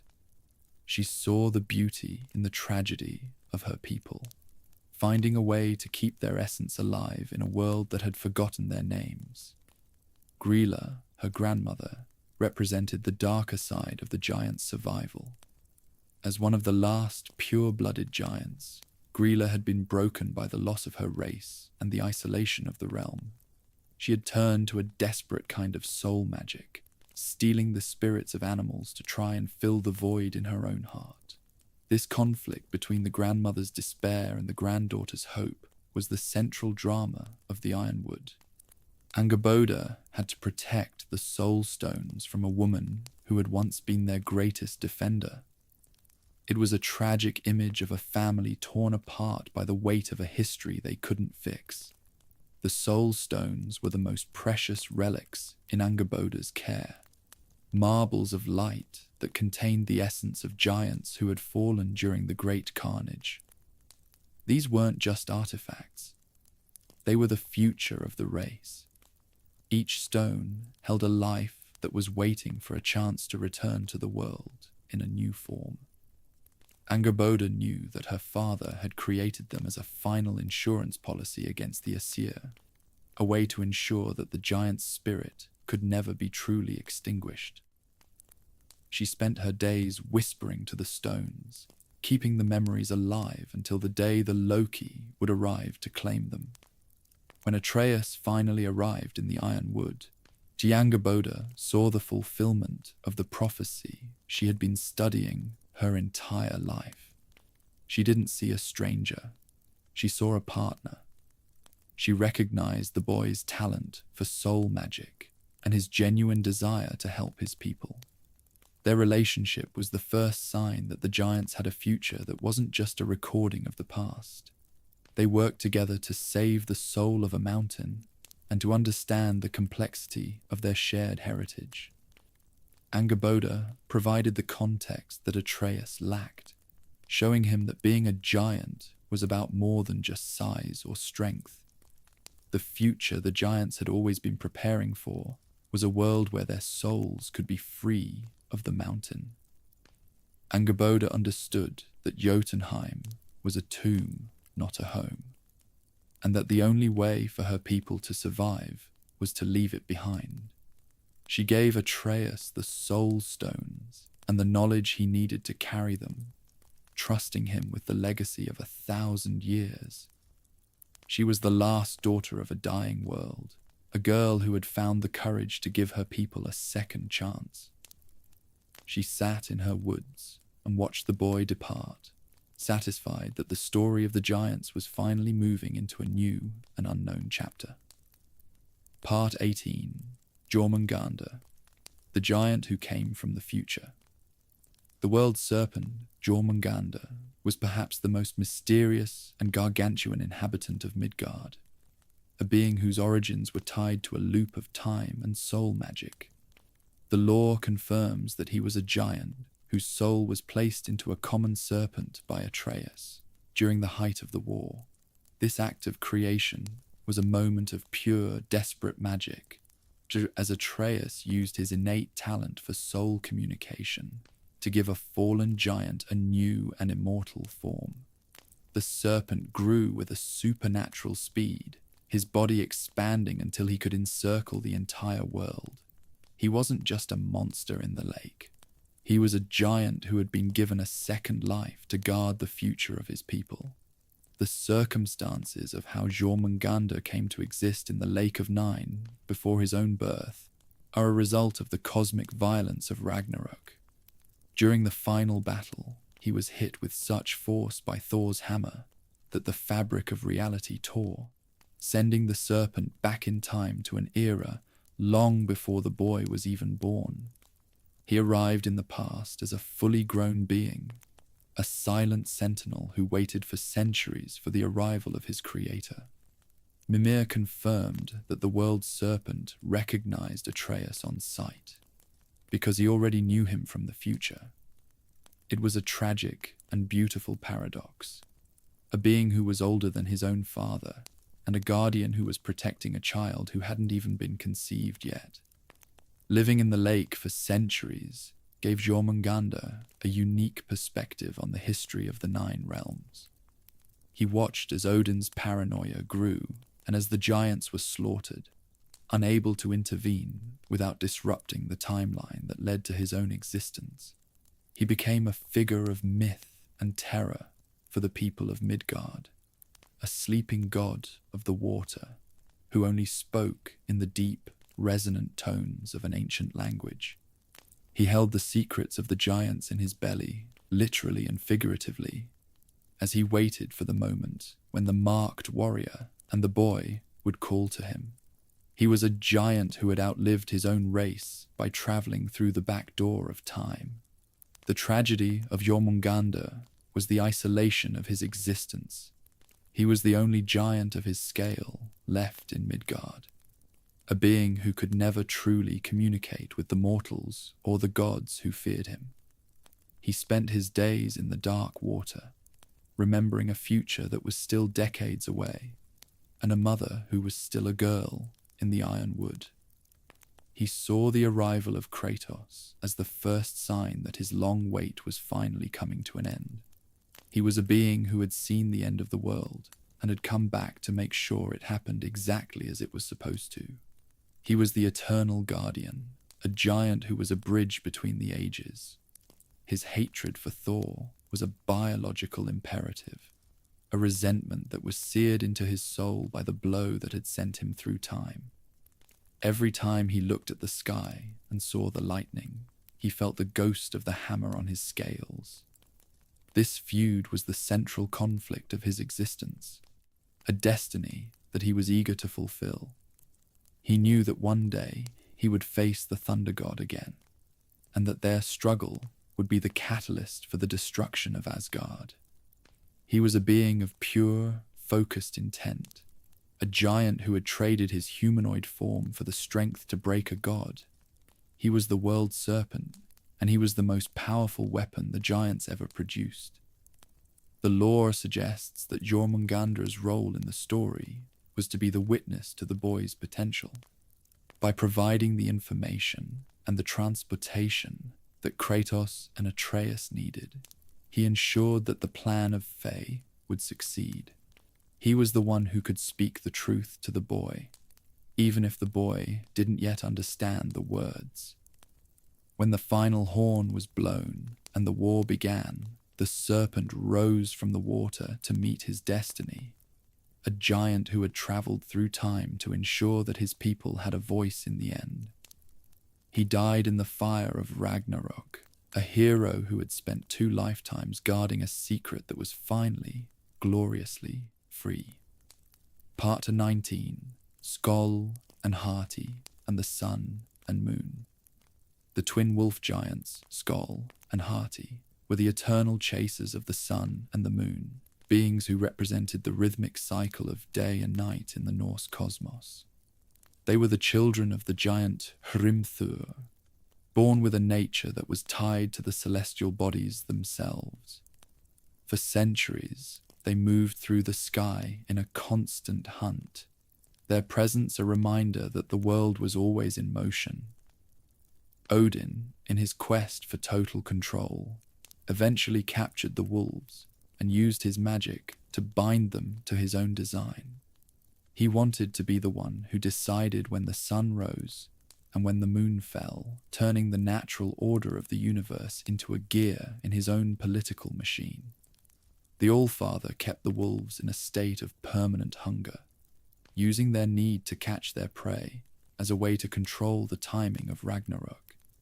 He knew that the starting gun for the apocalypse was the moment the sun and the moon were finally consumed. By managing the hunt, Odin believed he could delay his own end indefinitely. He was a man who was trying to stop the clock by holding the hands, a display of divine ego that ignored the suffering of the beings he had enslaved. Skoll and Hati were no longer giants of the sky. They were prisoners of a god who was terrified of the dark. They were the living tools of a tyrant who wanted to be the master of time itself. The confirmed lore says that the giants eventually managed to free the wolves from Odin's grip, hiding them in the deep forests of Vanaheim. This was a monumental act of resistance that stripped the Allfather of one of his most powerful levers of control.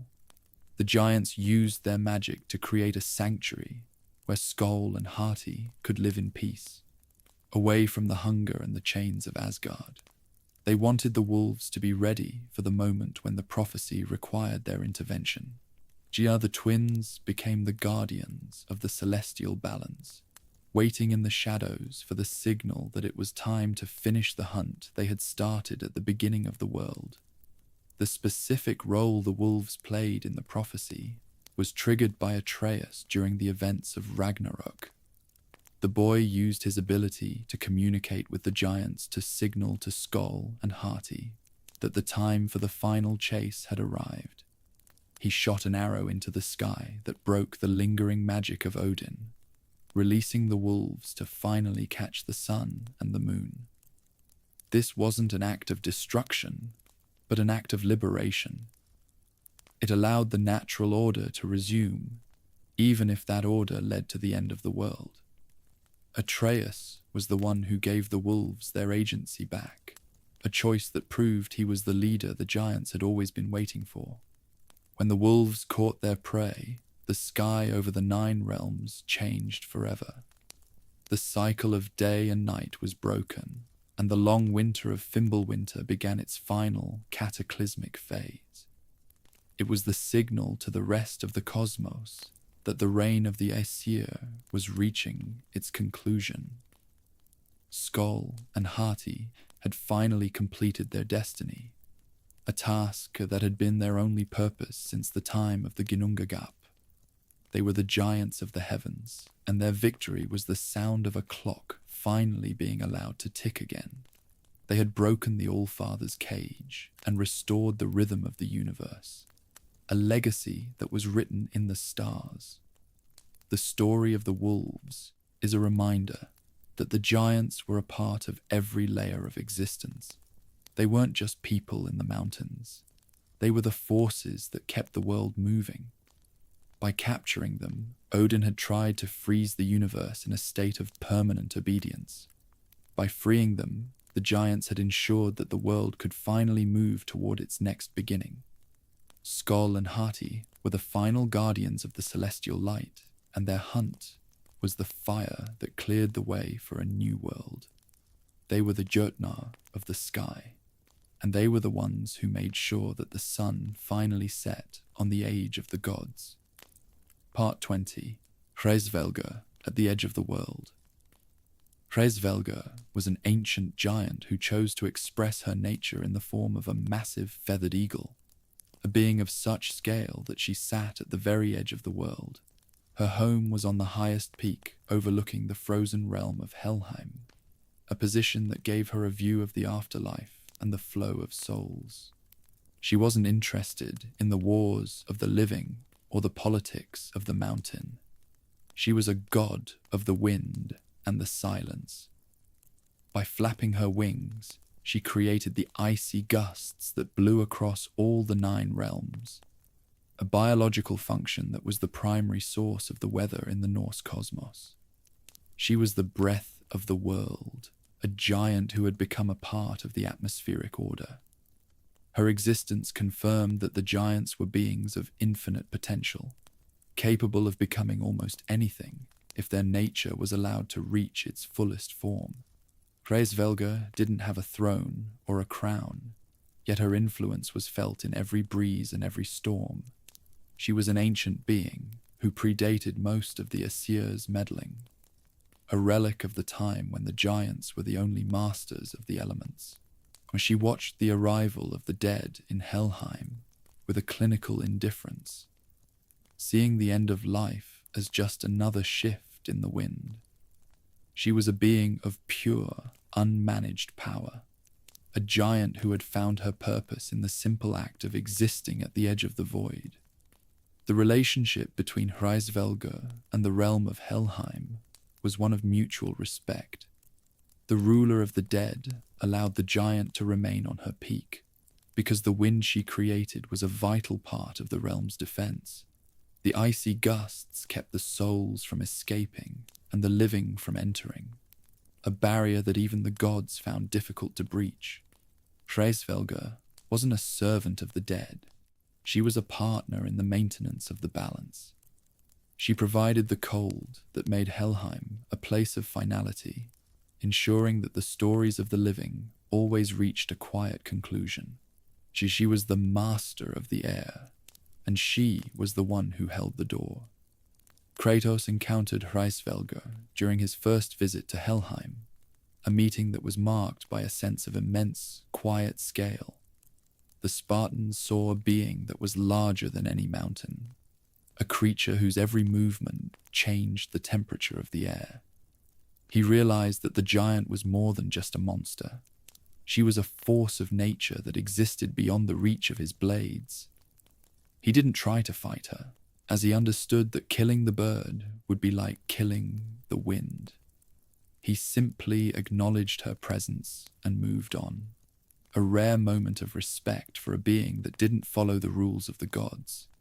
He saw in her the raw potential of the giant race, a potential that Odin had spent a lifetime trying to suppress. The lore suggests that Hraesvelgr was one of the few giants who had managed to stay entirely free of the Allfather's influence. She was too large to be captured and too distant to be bothered by the ravens. She lived in a world of pure energy and silence, a goddess of the heights who didn't need a temple or a worshipper. She was the proof that a giant could find a place in the universe that was entirely their own. She was the keeper of the wind, and her wings were the only thing that kept the world from becoming a stagnant pool of heat and rot. She was a giant of the spirit, a being whose nature was as broad and as deep as the sky. In the end, Hraesvelgr remained at her post long after the fires of Ragnarok had gone out. She didn't participate in the final battle because she didn't need to. She knew that no matter who won the war, the wind would still need to blow and the dead would still need to be guarded. She was a constant in a world of change, a giant who had found her peace in the rhythms of the cosmos. She sat at the edge of the world and watched the birth of a new age, her wings a steady beat that provided the music for the future. She was the Jötunheim of the air, and she was the one who made sure the world kept breathing. Section 6, The Tapestries and the Truth, Part 21. The Jötnar Shrines. The Jötnar Shrines were the most important cultural relics of the giants, wooden triptychs that acted as the true history of the 9 realms. While the Aesir were busy writing their own legends of heroism and divine right, the giants were busy recording the reality of the 300-year Cold War. Each shrine was a physical rejection of the propaganda of Asgard, a way to ensure that the stories of the victims weren't erased by the songs of the victors. The giants left these shrines throughout the realms, hiding them in the places where they had once flourished. They didn't want their history to stay in Jötunheim.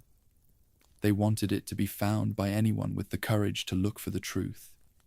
Finding a shrine was like opening a window into a world that Odin had tried to bury. They showed the massacre in Midgard, the betrayal of the summit, and the true nature of the gods who claimed to be the protectors of the realms. They revealed that the monsters the Aesir hunted were often just families of masons and seers who had refused to bow to the mountain. The shrines were a masterpiece of narrative resistance, a way for a dying race to have the final word in their own story. They used their art to fight a war that they couldn't win with steel, proving that the pen is indeed more powerful than the hammer. The giants chose to distribute their visions across every realm, rather than keeping them in a single library, because they understood the nature of their enemy. They knew that Odin would eventually find their mountain and try to burn their books. By scattering their history, they ensured that no single strike could erase their legacy. They turned the entire geography of the 9 realms into a museum of their suffering, a map of the crimes that the Allfather had committed in his search for the mask. They were a people who believed in the power of the witness, a race that knew that the truth is a light that eventually finds its way through the cracks of even the thickest wall. The shrines were also a way for the giants to communicate with the boy who would eventually be born. They knew that Atreus would be the one to find the triptychs, and that the stories they told would shape his understanding of his own heritage. They were writing a letter to a grandson they would never meet, providing the context and the motivation he would need to finish their work. They didn't want him to grow up believing the lies of Asgard, so they provided him with the evidence of his people's resilience. Each shrine was a lesson in the history of the giants, a foundation of truth for the boy who would become Loki. Reading a shrine required a level of spiritual resonance that only a giant or a friend of the giants could achieve. They weren't just paintings, they were experiences that allowed the viewer to feel the weight of the events they recorded. Kratos and Atreus had to touch the wood and open their minds to the visions, a process that bonded them to the history of the Jötnar. They saw the blood and the fire, but they also saw the wisdom and the love. The shrines were the heart of the giants, a collection of memories that were as vibrant and as painful as the day they were created. They were the physical proof that the giants were a civilization of scholars and artists. Ultimately, the Jötnar shrines were the only things that survived the total collapse of the giant civilization. They remained in the ruins of Midgard and the mines of Svartalfheim, silent witnesses to a race that had once been the masters of the cosmos. They were the reason the story of the giants didn't end with the great carnage. When the boy finally found the last shrine in Jötunheim, he realized that his people had been talking to him across the centuries. They had left him a map of the past so that he could build a map of the future. The shrines were the legacy of the Jötnar, a collection of truths that were finally, beautifully heard. Part 22. The Mural in Jötunheim. The final mural in the chamber at the top of the highest peak in Jötunheim was the culmination of the giants' prophetic work. When Kratos and Atreus arrived at the summit, they found a room covered in paintings that recorded every event of their journey before it had even happened. They saw the meeting with Balder, the fight with Magni and Modi, and the death of the stranger. It was a moment of profound, terrifying revelation, a sign that they were actors in a play that had been written centuries before they were born. The giants had tracked their every movement across the realms, proving that their vision was a force that even the ghost of Sparta couldn't outrun. The mural showed Atreus as Loki, a figure of significance who was destined to lead the giants in the final war.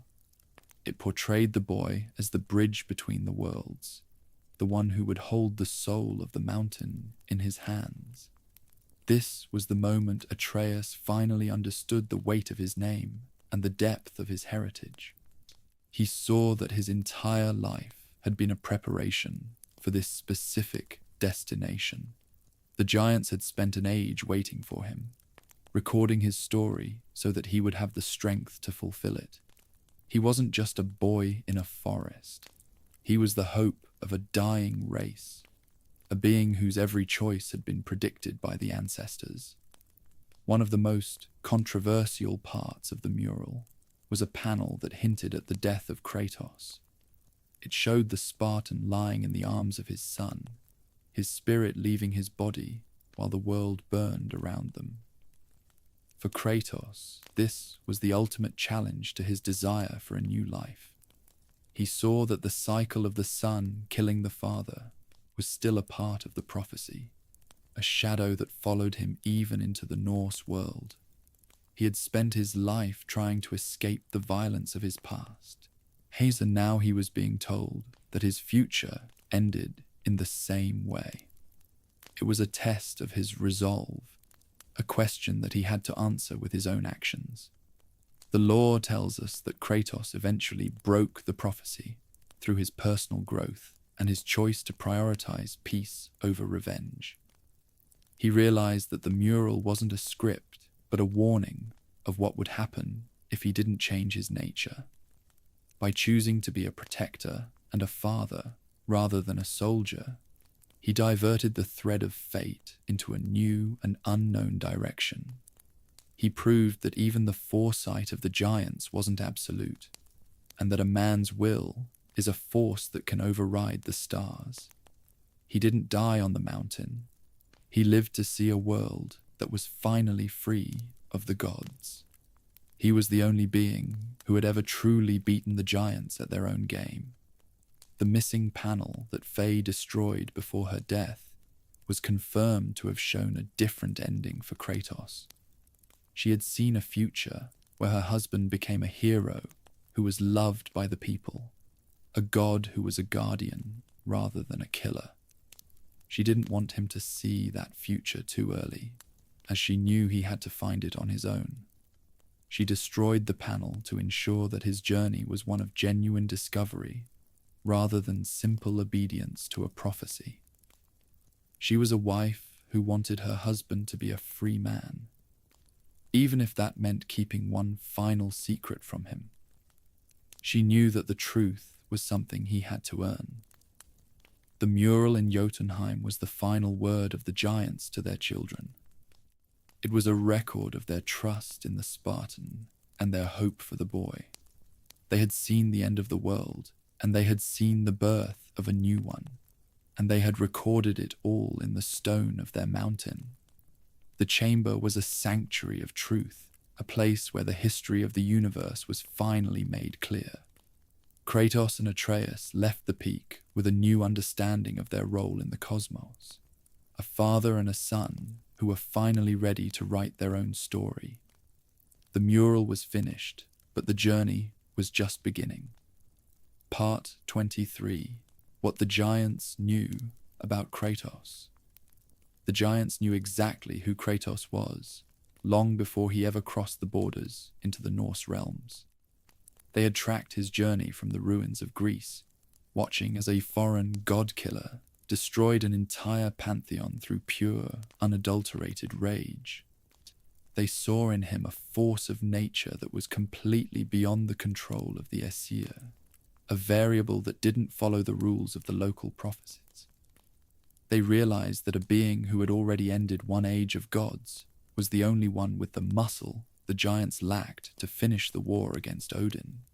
They didn't see him as a monster, but as a necessary surgical strike against the infection of Asgard.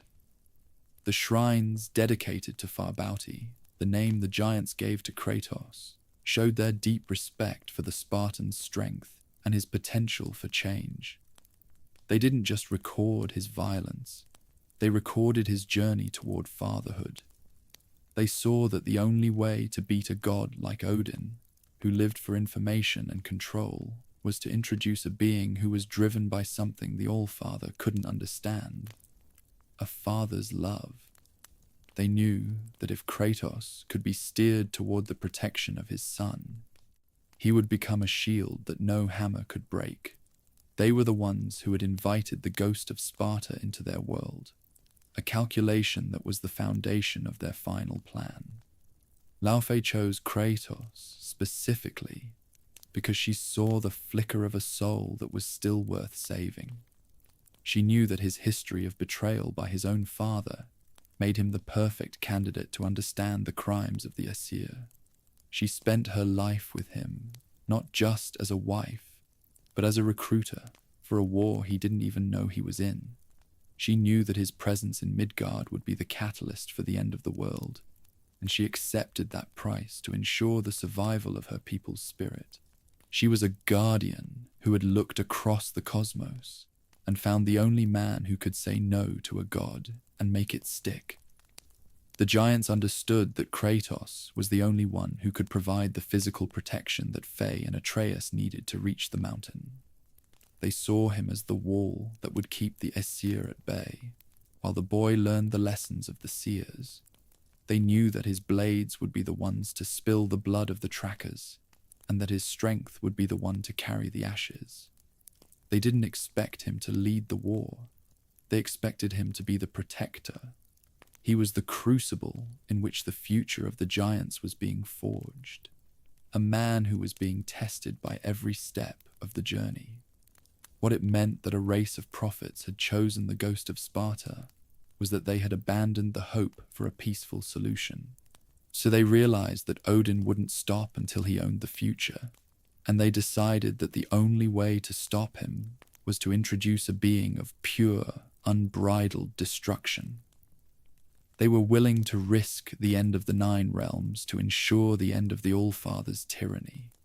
They saw Kratos as the great leveler, the man who would tear down the old world so that a new one could be built. They had bet the entire history of their race on the shoulders of a man who didn't even want to be a hero. Kratos eventually realized the depth of the giants' investment in his life. He saw that he wasn't just a traveler in their world, but a vital part of its structure. He realized that Faye had loved him for who he was, but also for what he could do for their son.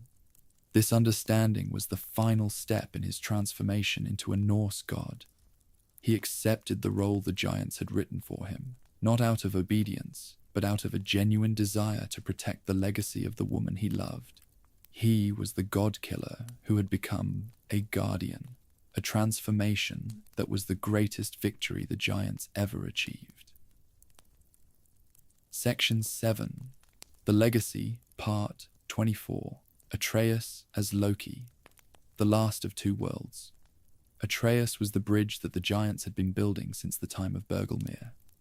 As a being who was half god and half giant, he possessed a unique combination of strength and sensitivity that allowed him to see the world from a dual perspective. He had the divine authority of the Aesir and the prophetic wisdom of the Jötnar, a combination that made him the most significant being in the history of the cosmos. The giants had always understood that his birth would be the moment the two bloodlines finally met in a state of balance. He wasn't just a boy, he was the conclusion of a story that had been written in the blood of Ymir and the fire of the mountain. His ability to house souls and to communicate with the spirits of the giants was the tool that would eventually restore his people. He wasn't a warrior of the blade like his father, but a warrior of the spirit. He understood that the true strength of the giants wasn't in their size, but in their connection to the energy of the universe. By finding the soul stones and learning the secrets of the iron wood, he became the keeper of the giants' future. He was the one who could give the fallen a voice and the sleeping a reason to wake. He was the Loki of the prophecy, the being who would untie the knots of fate and lead the world into a new age. The confirmed contents of the Loki prophecy mural showed a leader who was a master of the crossroads. It portrayed Atreus as a god who would choose his own path, a being who wasn't bound by the cycles of his ancestors. He was the one who would find the remaining soul stones and wake the giants from their long sleep. This was a mission of healing rather than conquest, a journey that would take him to the farthest corners of the world. He was the last thread connecting two bloodlines that had spent an age trying to destroy each other. He was the proof that the future could be better than the past. Why a boy who spent his whole childhood being told he was sick was actually the key to the universe is the great irony of the story. The sickness that Atreus felt was actually the energy of his own nature, trying to reconcile the conflicting parts of his soul. He was a god who thought he was a giant, and a giant who thought he was immortal. Once he accepted the truth of his heritage, the sickness vanished, replaced by a clarity of purpose that was as sharp as a blade. He realized that his vulnerability was actually his greatest strength, as it allowed him to feel the suffering of others and to act with a compassion that the gods of Asgard had forgotten. At the end of the series, Atreus's mission was to travel the world and find the remaining soul stones.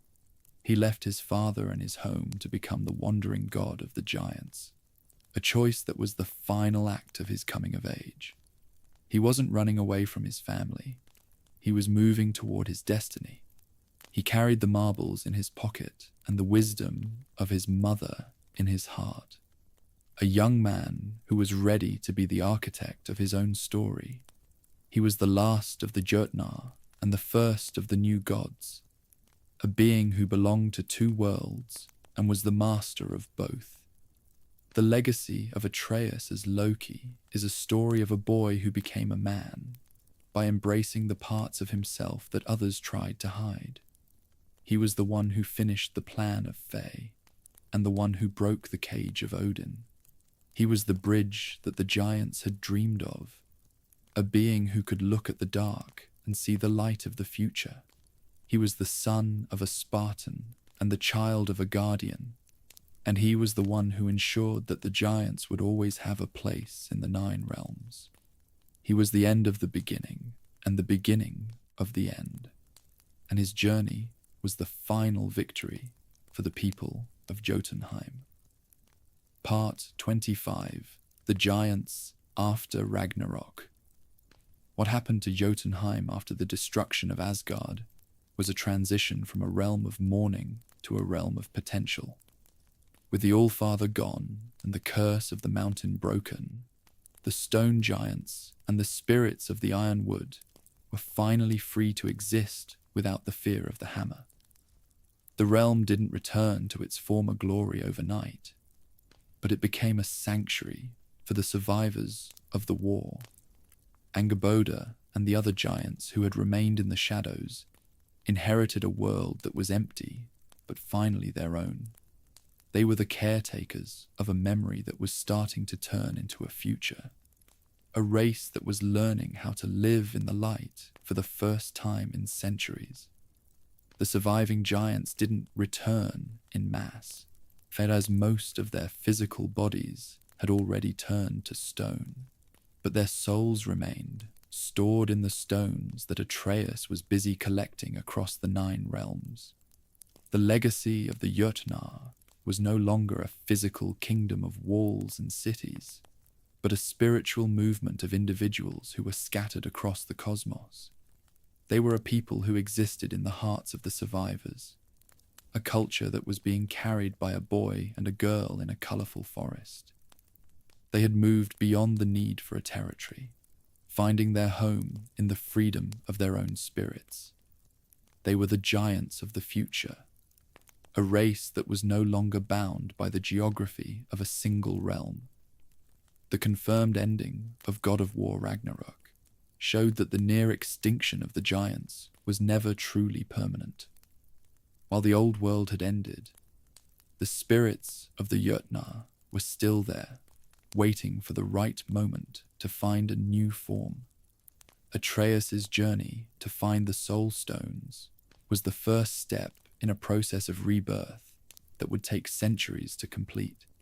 He was the one who was planting the seeds of a new civilization, one that would be built on the lessons of the past, but free of the violence of the gods. The giants had outlasted the Aesir by choosing to become something more than just a race of warriors. Jötunheim became a place of peace, a realm where the history of the world was preserved in the murals and the shrines for the next generation to find. It was no longer a fortress, but a monument to the resilience of the human and the giant spirit. Angerboda remained in the ironwood, tending to the souls that were still waiting and keeping the memory of the boy alive. And she was the anchor of the new world, a woman who had found a way to bridge the gap between the tragedy and the hope. She saw that the end of the world was actually just the beginning of a different kind of story, one where the giants were the teachers rather than the victims. The story of the giants is a reminder that even the most powerful empire can be defeated by the quiet persistence of the truth. Odin had all the lightning and all the ravens, but he couldn't stop a race of seers from preparing a future that he didn't belong to. The Jötnar had won the war by losing their kingdom, a paradox that was the final word in their long history. They were the people of the long view, and they had seen the victory coming long before the first stone was ever carved. They were the masters of time, and they were the ones who had ensured that the clock would keep ticking for everyone else. The final legacy of the giants is the freedom of the 9 realms. By providing the tools and the motivation for Kratos and Atreus, they had broken the cycle of the gods and opened the door to a world where everyone could choose their own path. They were the architects of the liberation, a race that had sacrificed everything to ensure that the light of the cosmos didn't go out. Kratos stood in the ruins of Asgard, and Atreus stood in the forests of the world, a father and a son who were the living proof of the giants' success. The Jötnar were gone, but they were more alive than they had ever been, a spirit that was finally, gloriously free.